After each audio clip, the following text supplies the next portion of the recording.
Hey everybody, this is Herschel Frill from High School Top 200. This preseason national ranking is is at number 7 right now, and at number 7 I have our defending champions, Mount Albert Grammar School. Um, Mount Albert Grammar has lost a whole bunch of players, a lot of talent. Probably the most probably the best collective talent to be lost at once, all in 1 year for at least the last 4 or 5 years. I think that with the players that they have lost, um, that is why they are pushed back so much. I think if they had a good returning, if they had a good returning class back to the first 15 with a lot more guys returning, I think they would be probably ranked a lot higher or a lot more closer to 1 than it is to 10. But anyway, I still have them in the top 10. I still think that they're a very good quality side. The first thing that jumps out to me with MAGS is the speed again that they have. In the back line, they still have Noah Foster coming back as well as Patrick Putty. Harley Maynard on the wing is also another good one. So that's who I think the back three is going to be. Is going to be Harley and Patrick on one wing with Noah at fullback, or like if Patrick and Noah swap. I think either or is going to be good regardless. I think that's what the mix would be, and I think if that was the mix, that would probably be one of the best back three that we would have in the country. And that's just based on speed, and with Harley and the physical way that he runs, I think that adds a lot to it as well. Kahurangi is probably another big major plus for them at second five. I think he would stay at second five. I'm not too sure if they'll move him out to centre, but I think he's a really good second five, and he's probably a really good plus for them that's coming back this year. I remember he's a year 13, but he's still a young year 13, so he could still come back and do another year, even next year. So, that could be another one that we'd be looking for. But I think the back line with Cartney, Clark, I'm not too sure who's going to be playing halfback, but with Cartney there at first five, I think it's going to be okay. I would still look at Kahurangi to be sort of the main guy, and I would rely a lot on Noah at the back just to get that communication going. And so if they were able to get that going, I think that they would have a lot more better control over the game, and also the game that they want to play. I think the backline is going to be okay. They're not going to be big, but I think they're going to be okay. They're going to be really fast, and especially if they play at pace.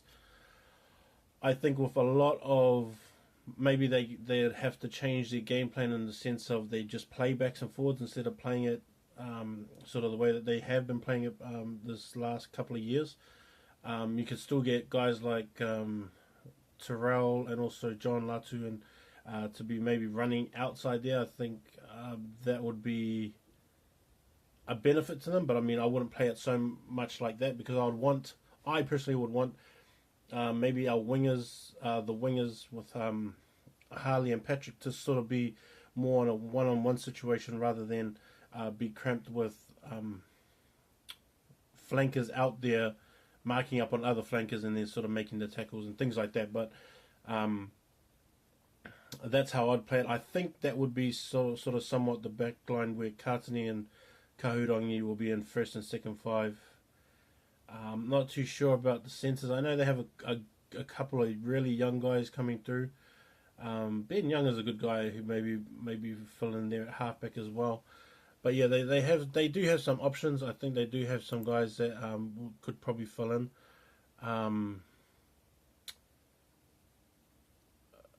Also,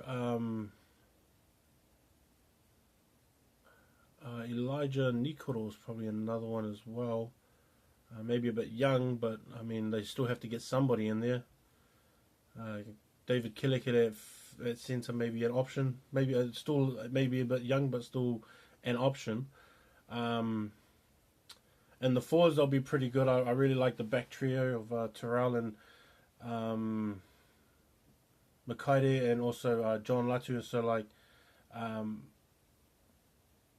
I think that is probably one of the best that you would have in the country. Like I have featured them, and the good thing is that they're all pretty young as well, which is something that would be a massive benefit if even two of them could come back with or one of them could come back with Terrell, because Terrell I think is probably going to be one of those guys who's a future New Zealand secondary schools, pretty much on the same.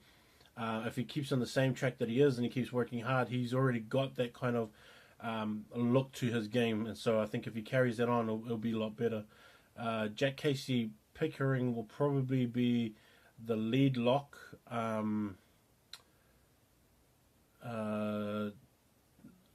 What's his name? Tomislav, or something like that. Baker or Barker. He's probably the other. Sorry if I'm butchering your name. You can, Snapchat me and tell me your name so I can pronounce it properly. He'll probably be the other lock. Devon's in there, and also George will be another one that I would take into lock too. All pretty young guys. With Tommy and George, Devon and Jack will probably be their last years at MAGS this year, but Tommy and George will probably be a really good and probably be the best or even one of the best lock combos next year if they're both there next year. Lachlan Douglas comes back at prop. Oliver Shepherd is probably their best. Yeah, he'll probably be their best player this year. I would go for Oliver Shepherd. Craven Martin will probably step up into the prop position there with Lachlan Douglas. They do have some young guys that I've talked about before, and so I still think that they're going to have a strong quality team, and just like all the other Auckland teams within the top 10, they're just going to have to really fight it out amongst themselves and try and not lose two of those games. I mean, because if you lose two games in the 1A, it really can put you back in the standings in terms of even the 1A competition, and if you actually make it into that top 4. So if you can either keep it to one loss in the year, you're doing pretty great, and you'll probably shore up once you hit the 2 losses, and 3 other teams or 4 other teams have 2 losses as well.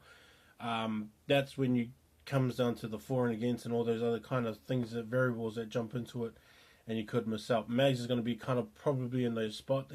They will probably have to try and keep it at just maybe 2 losses, if anything. I still think they're going to be strong, and I still wouldn't be surprised if they come out with just 1 loss.